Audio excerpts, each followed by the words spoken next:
रात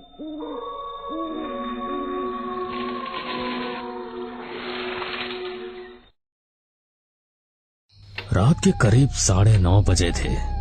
पहाड़ी गांव खडरपुर के एक सुनसान रास्ते पर अंधेरा ऐसे पसरा था जैसे किसी ने काली चादर उड़ा दी हो। केवल झिंगुरों की आवाज, हवा की सरसराहट और दूर कहीं लोमड़ी की चीख माहौल को और भी रहस्यमयी बना रही थी। राजीव, जो शहर से पढ़ाई पूरी कर गांव लौटा था, उस दिन अपने दोस्त की शादी से घर लौट रहा था। गांव से 2 किलोमीटर दूर जंगल का छोटा रास्ता उसे जल्दी घर पहुंचा सकता था। गांव के लोग अक्सर उस रास्ते से बचते थे, लेकिन राजीव ठहरा नास्तिक किस्म का लड़का। अरे भूत प्रेत कुछ नहीं होता, ये सब डरपोकों की बातें हैं। गांव वालों को तो हमेशा ही ऐसी अफवाहें उड़ाने में न जाने क्या मजा आता है। चल भाई राजीव, निकल जा इसी रास्ते से। उसने अपनी मोबाइल की टॉर्च ऑन की और पेड़ों के बीच कच्चे रास्ते पर चल पड़ा। चलते चलते करीब 20 मिनट हो चुके थे जब उसे एक लड़की की सिसकी सुनाई दी। राजीव चौंका। टॉर्च की रोशनी में दूर एक परछाई बैठी हुई नजर आई। कौन है वहां? सब ठीक है?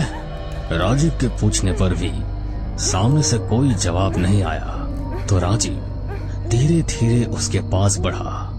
अरे तुम यहाँ अकेली क्या कर रही हो रात के इस वक्त? मैं रास्ता भटक गई हूँ, मुझे घर तक छोड़ दोगे? उसकी आवाज में एक अजीब सी कशिश थी, मानो वो आवाज कानों से होकर दिल में उतर रही हो। लड़की सफेद साड़ी में थी, लंबे काले बाल और चेहरा झुका हुआ।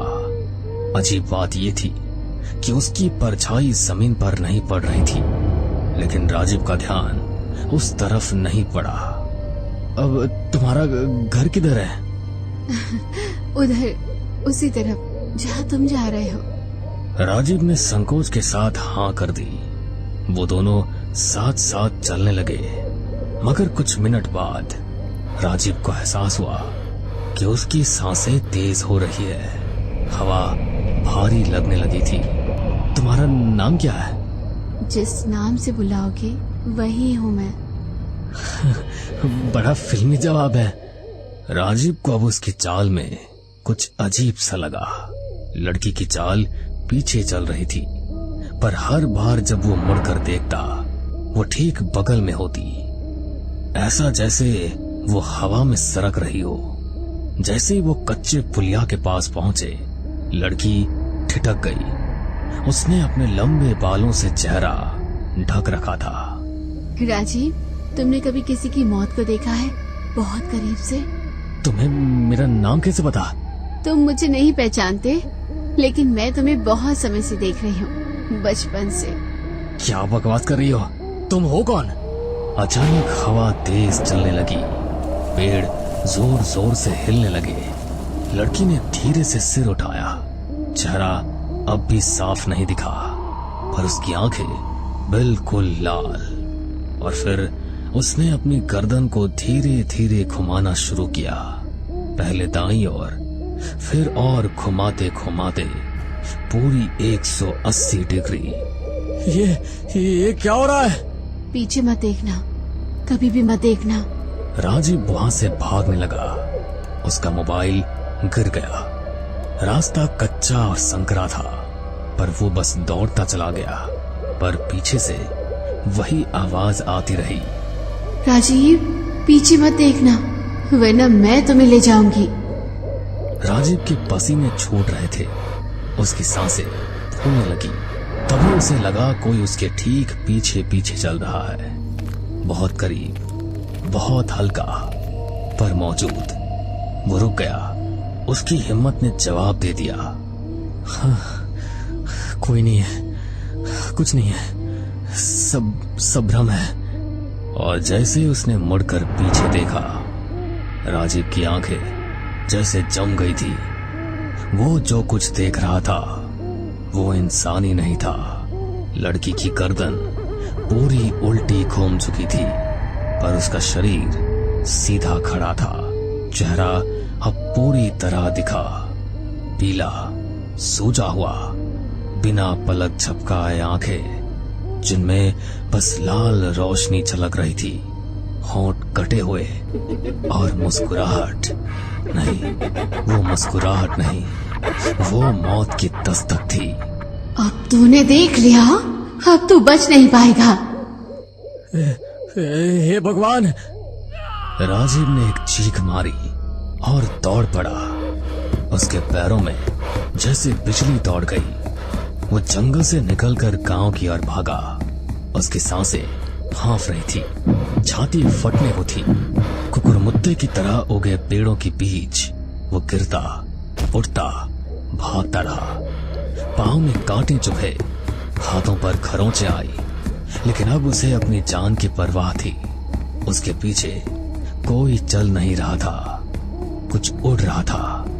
एक ठंडी सांस बार बार उसके कान के पास आती, मानो कोई उसकी गर्दन के बिल्कुल पास फुसफुसा रहा हो।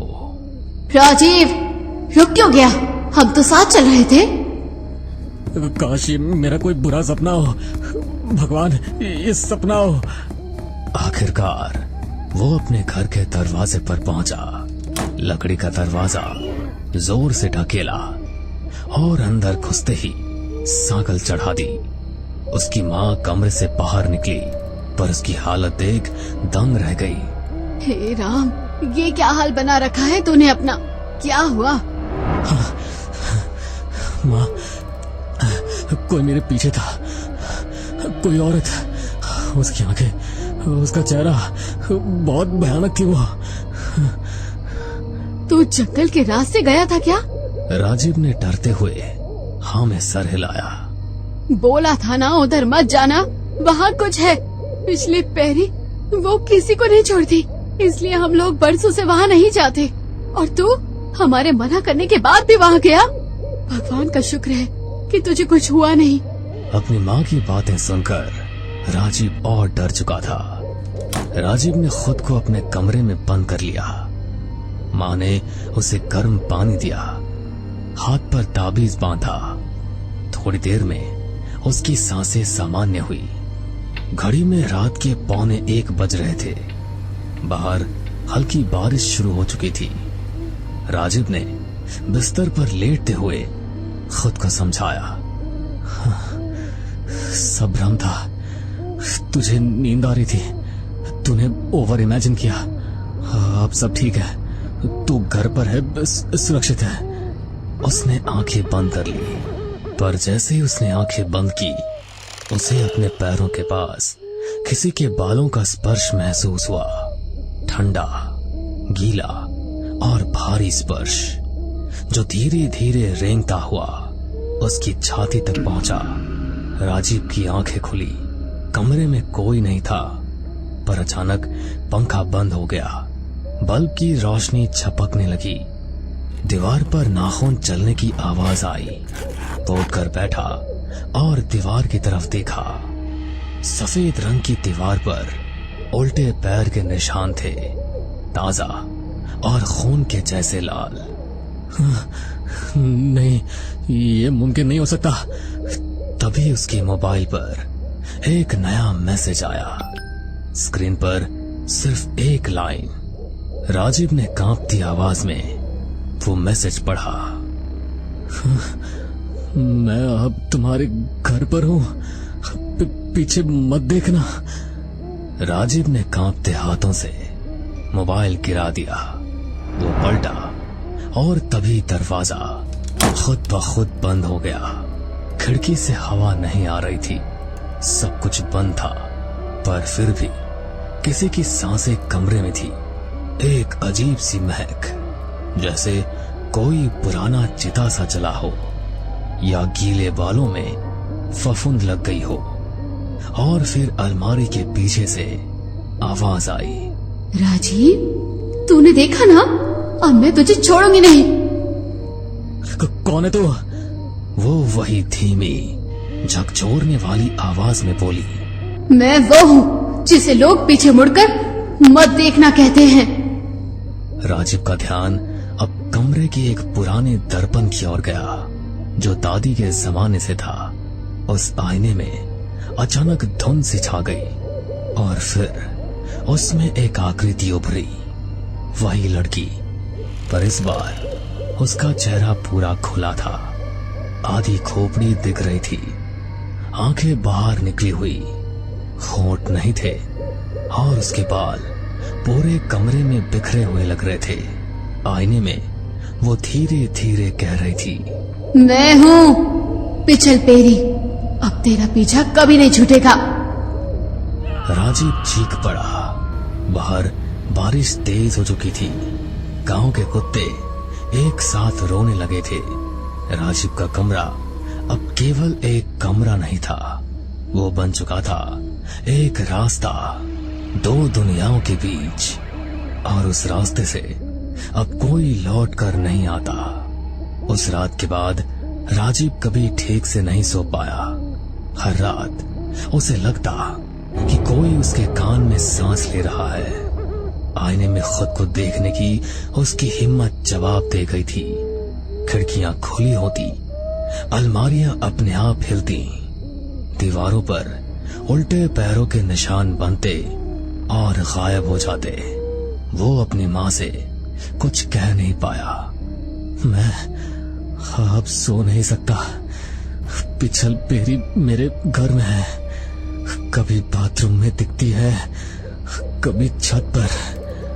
अब वो मेरे अंदर घुसने की कोशिश कर रही है। रघु चाचा की बेटी पूजा, जो राजीव की दोस्त थी, रात को खेत से लौटते समय गायब हो गई। 2 दिन बाद उसका शव कुएं में उल्टा लटका मिला, आंखें चौड़ी और मुंह फाड़े हुए, जैसे उसने मरने से पहले कुछ बहुत भयानक देखा था। लोग कहने लगे, अरे फिर से वो आई है पिछल पेरी। मैंने बचपन में देखा था उसे, जो उसके पीछे पड़ा वो कभी नहीं बच सका बेटा। ये जलती नहीं, बहती नहीं, बस चिपक जाती है आत्मा से। राजीव की माँ उसे एक तांत्रिक बाबा के पास लेकर गई। तेरे पीछे जो है वो अब केवल तेरा पीछा नहीं कर रही, वो तेरे अस्तित्व में समाने की तैयारी कर रही है। बाबा मुझे क्या करना होगा? क्या मैं बच सकता हूँ? बस एक रात है, अमावस्या की रात, जब तू आईने को टुकड़े टुकड़े करेगा और उसका नाम नहीं लेगा, वरना वो तुझ में समा जाएगी और फिर तेरा चेहरा नहीं रहेगा, वो हो जाएगा उसका चेहरा। वो रात फिर आ गई, अमावस्या की रात। राजीव ने तांत्रिक के बताए अनुसार आईने के सामने दीपक जलाया। उसके हाथ में मंत्रों की एक किताब थी। कमरा बंद था। बाहर तेज आंधी चल रही थी। अब मैं तुझे खत्म करूंगा, तू चाहे जो भी है। लेकिन आईना खुद ही काला होने लगा और उसमें से एक चेहरा निकलने लगा। वही चेहरा, उल्टी गर्दन, खून भरी आंखें और अब की बार राजीव की शक्ल में। ये क्या? ये तो मेरा चेहरा है। क्योंकि अब मैं ही तू हूं, तू अब मेरा है।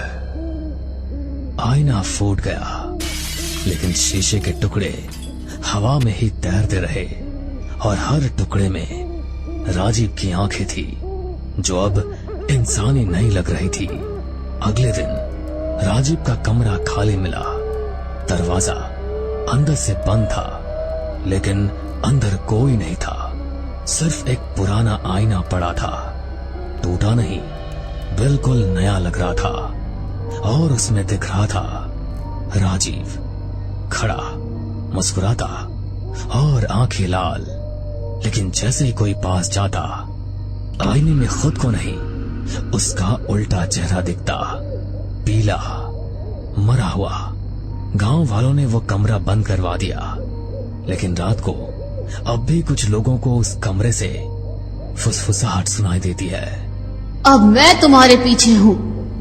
कहते हैं पिछल पेरी जिस आत्मा को चुनती है, वो इंसान नहीं मरता, वो उसका पात्र बन जाता है और अगला शिकार खुद चुनता है।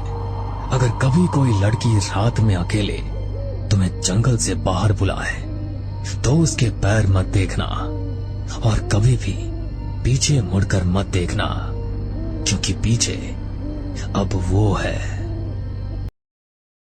अक्सर हम अपने बड़ों से कुछ ऐसी कहानियां या यूं कहें कि उनके साथ बीती कुछ ऐसी घटनाओं के बारे में सुनते हैं जिन पर यकीन करना हमारे लिए बहुत मुश्किल हो जाता है। हम खुद से ये सवाल करने लगते हैं कि क्या सच में आत्माएं होती हैं?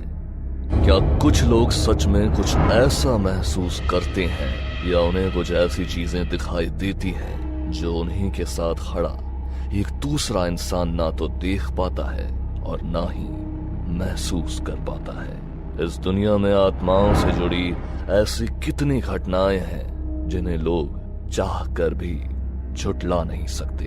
नितेश भी हम सब की तरह आज के जमाने का एक नवयुवक था। उसे अपनी लाइफ में एडवेंचर करना बहुत पसंद था। बात आज से लगभग कुछ साल पुरानी है। रात का समय था। नितेश ट्रेन में बैठकर अपनी नानी माँ से मिलने के लिए अपने गांव जा रहा था। उसका स्टेशन बस थोड़ी ही देर बाद आने वाला था। वो अपना सामान अपने बगल में रखकर ट्रेन से उतरने को तैयार था। रात के लगभग 12 बज रहे थे। ट्रेन भी अब स्टेशन पर रुक चुकी थी। ट्रेन से उतरकर अपना सामान लेकर नितेश स्टेशन के बाहर एक टैक्सी ढूंढ रहा था। तभी उसे अपने सामने एक टैक्सी दिखाई पड़ी। वो अपने गांव तक चलने के लिए उस टैक्सी वाले से पूछने लगा, लेकिन टैक्सी वाले ने जैसे ही उसके गांव का नाम सुना तो अचानक उसके चेहरे का रंग ही उड़ गया और उसका पूरा माथा पसीने से भीग गया। उसे अचानक इस तरह घबराया हुआ देखकर नितेश ने उससे पूछते हुए कहा, क्या हुआ भैया? अचानक आप इस तरह से घबरा क्यों गए? आपकी तबीयत तो ठीक है ना? टैक्सी वाले ने नितेश की बात बड़े ही गौर से सुनी, लेकिन उसने उसकी बात का कोई जवाब नहीं दिया और अपनी टैक्सी स्टार्ट करके तुरंत ही वहां से चला गया। नितेश को उस टैक्सी वाले का बर्ताव कुछ अजीब लगा, लेकिन उसने उसे नजरअंदाज करते हुए वहां खड़े बाकी टैक्सी चालकों से उसके गांव तक चलने के लिए पूछा, लेकिन कोई भी टैक्सी चालक उसके गांव चलने को तैयार नहीं हुआ। इसलिए नितेश को कुछ बहुत अजीब सा महसूस हुआ और वो एक टैक्सी वाले से उसके गांव ना जाने का कारण पूछने लगा। अरे साहब, आप तो ऐसे पूछ रहे हो जैसे आपको कुछ पता ही नहीं। क्या मतलब? क्या साहब? आप जानते नहीं है क्या उस स्त्री के बारे में? अगर इतनी रात को हम उस रास्ते से गए तो बाकी सबकी तरह वो हमें भी नहीं छोड़ेगी। क्या कहा स्त्री? क्या नॉनसेंस बातें कर रहे हो तुम तो ये? आज के जमाने में तुम ऐसी मनगढ़ंत कहानियों पर यकीन करते हो? अरे भाई, चाहिए तो डबल पैसे ले लेना, पर अभी प्लीज चलो, मुझे जल्दी घर पहुंचना है। चाहे आप मुझे 2 गुने पैसे दो या 4 गुने, लेकिन मैं इस वक्त उस रास्ते पर नहीं जाऊंगा। अरे मैं तो क्या, कोई नहीं जाएगा। आप मेरी बात मानो और सुबह होने तक इंतजार करो, नहीं तो आपका भी वही हाल होगा जो आपकी तरह शहर से आए सभी जिद्दी लोगों का होता है। पता नहीं क्या नॉनसेंस है। छोड़ो यार, जाने दो, मैं पैदल ही चला जाऊंगा। नितेश का गांव रेलवे स्टेशन से बस कुछ किलोमीटर की दूरी पर था, इसलिए वो पैदल ही अपने गांव जाने के रास्ते पर निकल गया। वो पूरा रास्ता बिल्कुल सुनसान था, यहाँ तक कि वहां पर प्रचलित उस स्त्री की कहानियों के चलते कोई चोर उचक्का भी रात के वक्त वहां जाने की हिम्मत नहीं करता था। लेकिन नितेश का मन इस तरह की किसी भी कहानी को मानने को तैयार नहीं था। वो अपने सामान को लेकर पूरी तेजी से गांव की तरफ बढ़ रहा था कि तभी अचानक रास्ते में पड़े एक पत्थर से उसका पैर टकराया और वो सीधे जमीन पर जाकर गिर पड़ा। गिरने की वजह से उसके पैर में अचानक तेज दर्द होने लगा। वो उसी पत्थर का सहारा लेते हुए उठा और फिर से चलने की कोशिश करने लगा, लेकिन वो कुछ कदम चलकर तेज तेज हाँफने लगा कि तभी उसकी नजर रोड के दाईं तरफ पड़ी। उसे जंगल से किसी की पायल की आवाज सुनाई दी। उसने जैसे ही उस ओर मुड़कर देखा तो उसके सामने लाल साड़ी पहने एक बहुत ही खूबसूरत लड़की खड़ी थी। उसे देखते ही वो जंगल में उस लड़की के पीछे जाने की कोशिश करने लगा, कि तभी अचानक वो लड़की उसकी नजरों से ओझल हो गई। वो अपनी आंखें मसलता हुआ इधर उधर उस लड़की को ढूंढने लगा कि तभी जंगल के भीतर कुछ दूरी से उसे फिर से वही पायल की छन छन सुनाई दी। वो तुरंत उस आवाज को सुनकर इधर उधर देखने लगा तो उसे फिर से अपने सामने कुछ दूर खड़ी वो लड़की दिखाई दी। वो अपने हाथों से उसे अपने पास आने का इशारा करने लगी।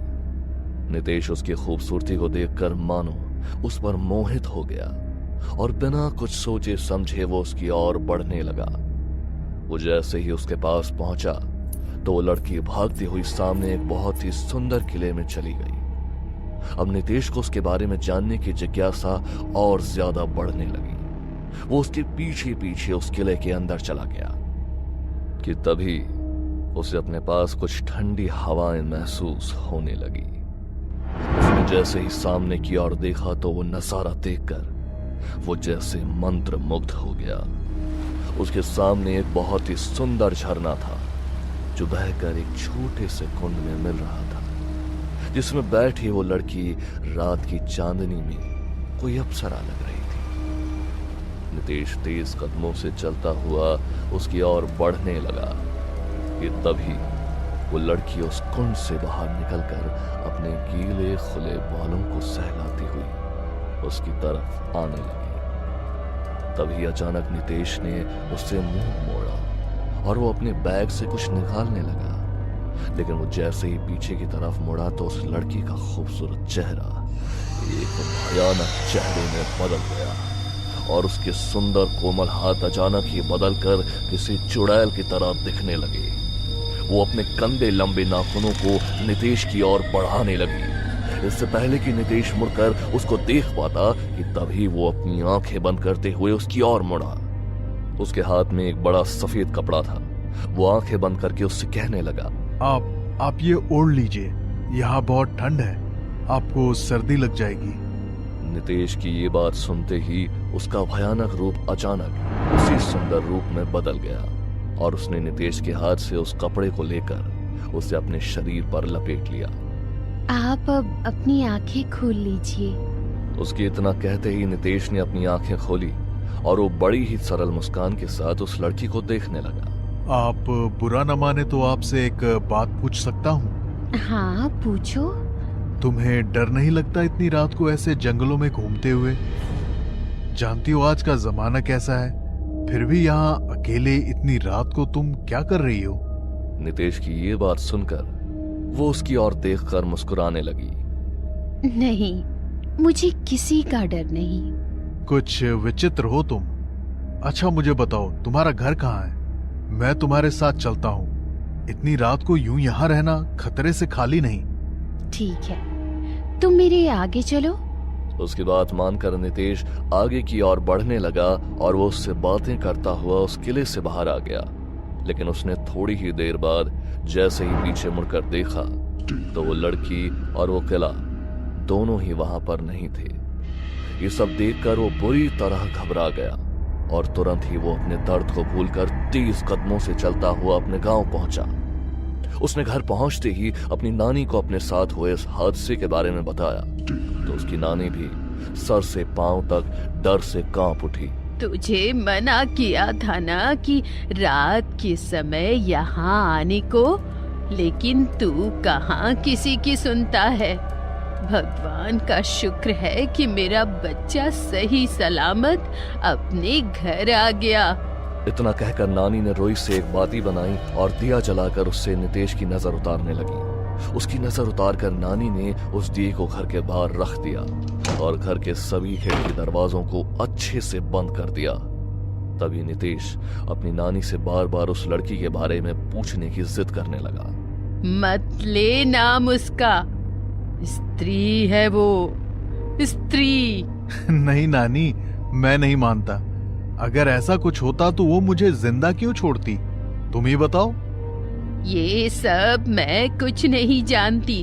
तू अपने कमरे में जा और जाकर सो जा और आज के बाद कभी उसका नाम भी मत लियो। कल मंदिर में जाके तेरे नाम से दान करूंगी। फिर सारा खतरा टल जाएगा। जा, तू सो जा। नानी की बात सुनकर नितेश कमरे में सोने चला गया। उसकी आंख लगी ही थी कि तभी उसे अपने पास वैसी ही ठंडी हवाएं महसूस होने लगी। वो बार बार उसी लड़की के बारे में सोच रहा था कि तभी उसे अपने पास किसी के होने का एहसास हुआ। उसने जैसे ही अपनी आंखें खोली तो वही खूबसूरत लड़की उसके सामने थी। वो उसके पास बैठकर बड़े ही प्यार से उसे निहार रही थी। नितेश को अपने साथ हो रही ये चीजें बिल्कुल समझ नहीं आ रही थी, इसलिए उसने उस लड़की की ओर देखा और उससे पूछते हुए कहा, कौन हो तुम? इतना तो मैं जान चुका हूं कि इंसान नहीं हो तुम। लोग तो तुम्हें कहते हैं कि तुम कोई स्त्री हो, लेकिन मैं ऐसा नहीं मानता। सच सच बताओ, कौन हो तुम? नितेश की बात सुनकर वो उसकी ओर देखकर बहुत ही सरल स्वभाव से मुस्कुराने लगी और उसे देखते हुए उसने कहा, लोग सच ही तो कहते हैं। मैं एक स्त्री हूँ जो लोगों को जिंदा नहीं छोड़ती। आज तक न जाने कितने लोगों की जिंदगी को उनसे छीना है मैंने। लेकिन क्यों?